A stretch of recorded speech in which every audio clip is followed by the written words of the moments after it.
Everybody wants to be the woman who creates her own industry, who shifts timelines, who commands like wealth beyond her wildest dreams, until they get it or a semblance of it and things feel like they're falling apart.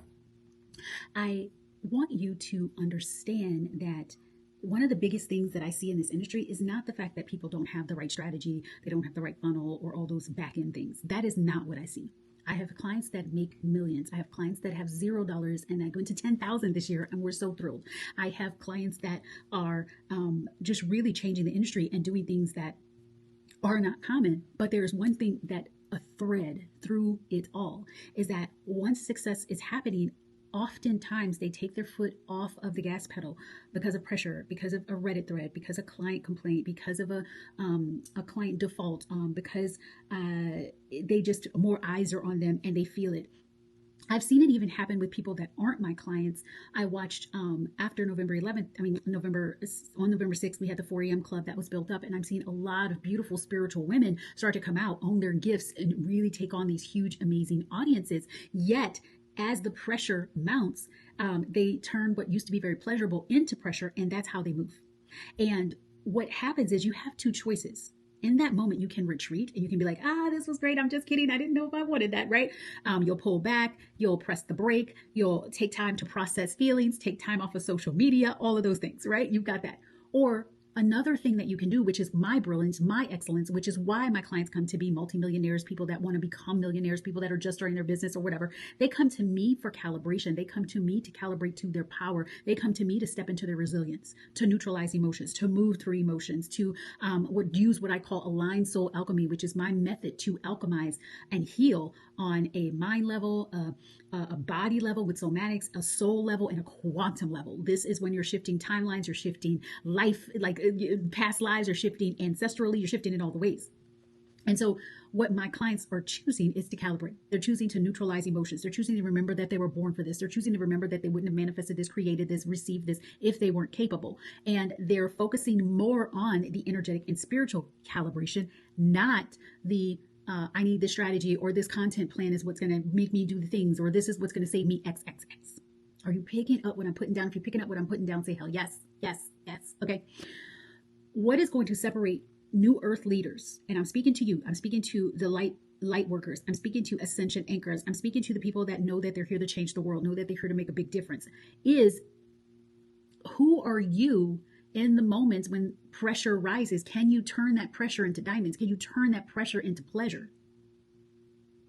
Or are you not going to focus on shifting your frequency, which is what I do? My genius is shifting your frequency. And you're going to like bow out. You're going to fall for the fragility method. Like you're going to be into the fragile, what we've been conditioned to be, fragile humans. Like, are you going to do that? Or are you going to be the powerful divine diva you were placed on this earth to be?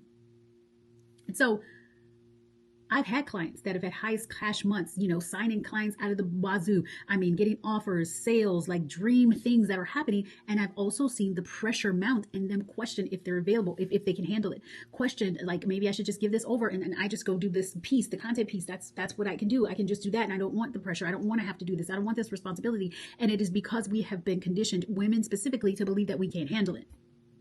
And so that's where I utilize the aligned soul alchemy to really alchemize it. You become aware of where you're holding this in the body, aware that something is coming up. You acknowledge all the mean girl thoughts and all the things that are associated with that without judgment. You start to allow it to be and feel in your body where it's coming up so that you can shift it somatically in the moment and allow it to come up, rise up, and become more energy and motion so that it can dissipate.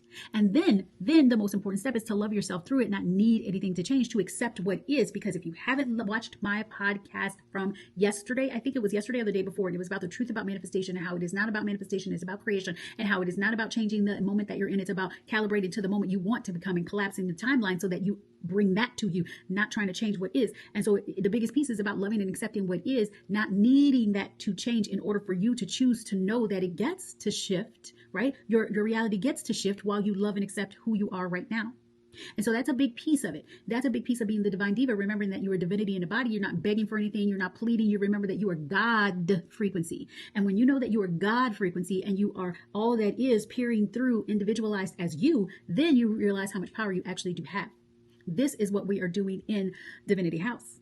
This is what Divinity House is all about, because there is no space in this earth. There is no space like it. There is no space that's completely focused on your resilience, on you handling all the things, on you expanding your capacity before you need to expand your capacity, on you knowing what to do before the thing even happens, so that when it happens, you were like, yeah, golden, baby. That is what is important. It's not about the strategy. It's not about the next funnel. It's not about the marketing thing. It's not about saying the right things on social media, blah, blah, blah. So people, no. What is going to like really anchor you into the bigness that you know is possible, whether you are going from a $200,000 a month to a $500,000 a month, or if you're walking in and you're like, I'm having consistent, $10,000 months, $20,000 months, and now I'm ready for the 50, 100, blah, blah, blah. It doesn't matter where you are as far as your revenue. What matters is your staying power, your resilience. Are you ready to handle it? Or do you walk in there knowing that you are the divine diva? Do you walk in there without shrinking, without, fear? Are you ready for the fame, the fortune, and the fulfillment? Because a lot of people are like, I don't want fame. I don't want fame. Yet your picture and you are all over social media. You didn't pick something where you're doing a faceless account. People have to know you, have to know your name. You need to be willing to have fans. You need to be willing to have people that are going to follow you. Can you hold that? Can you handle that? Are you ready for that? These are the types of conversations that we are having in this space, because this is what is important for you. And like, if you're done, waiting for things to get easier, stepping away from social media because I need a break, or stepping away from social media because it's too much going on there, stepping away because you feel like you need to like hold on and you need to figure things out or whatever, and realizing that that is not the case. You're not stepping away because you feel like you can't handle it. You're not stepping away because it's too much. No, the reason why you need that month off of social media is because you have given into pressure. It's not because social media is draining you. It's not because you need a break from work.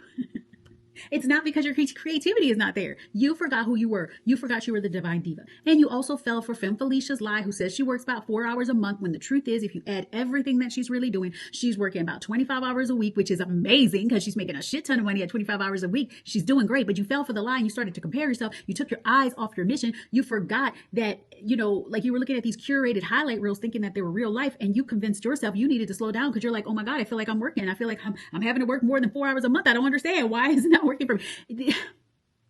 You have two choices in this situation. You can keep needing to take breaks from social media. You can wait for the pressure to go away and think that that's when you're going to be able to master it. You can keep telling yourself you're going to return when everything's ready, when you're ready. or you can expand your capacity now. You can expand your capacity at wherever you are right now, energetically. It doesn't matter where you are. Like I said, whether $10,000 a month, $10,000 a day, $10,000 a minute, I don't care where you are. You need to expand your capacity to continue this evolution. And the way you expand your capacity is by tapping into the only identity you need, which is the divine diva, the person who is divinity in a body. So another divine diva choice is that you can lock in your God frequency. See, this industry adjusts to you, not you adjusting to the industry, whatever industry you're in, when you in your divine diva, your God frequency. You stand in leadership as a woman who doesn't bend, who doesn't shrink, who's not waiting. And so that is what we do. This is what we do in Divinity House. This is what Divinity House is all about. It's about expanding your capacity for leadership. It's about moving through your industry and your business with certainty, because you know who the F you are, divine diva. And it's about seeing scaling and all of that stuff as child's play, because that is just what gets to happen. It's like my client M, who she went from $0 to $2 million doing business her way. And it's it's an industry that could be very conservative, and she's got pink and yellow and loud and all the things, and she's doing it her way. My former client is just killing it. I've got other clients that decided that they got to lead in a certain way as a mom while healing their mother wounds and relationship with their mother. I've got other clients that healed relationships with their parents, with their sisters, and now they're the most recommended expert in their field. Every time somebody asks for what she does, it's like bing, bing, bing, bing, bing. That's all you see, 29 recommendations in one post. That is the way it gets to be when you know you're a divinity, when you know you're the divine diva. And if you are interested in that, which I know you are because you're still watching, the doors to Divinity House are open. Doors to Divinity House are open. Divinity House is my 12-month experience. It is the only space that is strong and powerful enough to hold all of you. It is not for strategy. It is not about all that. It is about you, really, the stuff that really puts you on the ground, ready to be the leader, the CEO, the divine diva that you were meant to be. So the link is in my bio. You can message me, ask me all the questions and all the things. I want to see you there. Join today and you get a special gift. Other than that, if it's Monday, February 3rd, then you can still message me. We'll talk about what's going on right now and get you in Hugs, kisses, all the feels. Bye.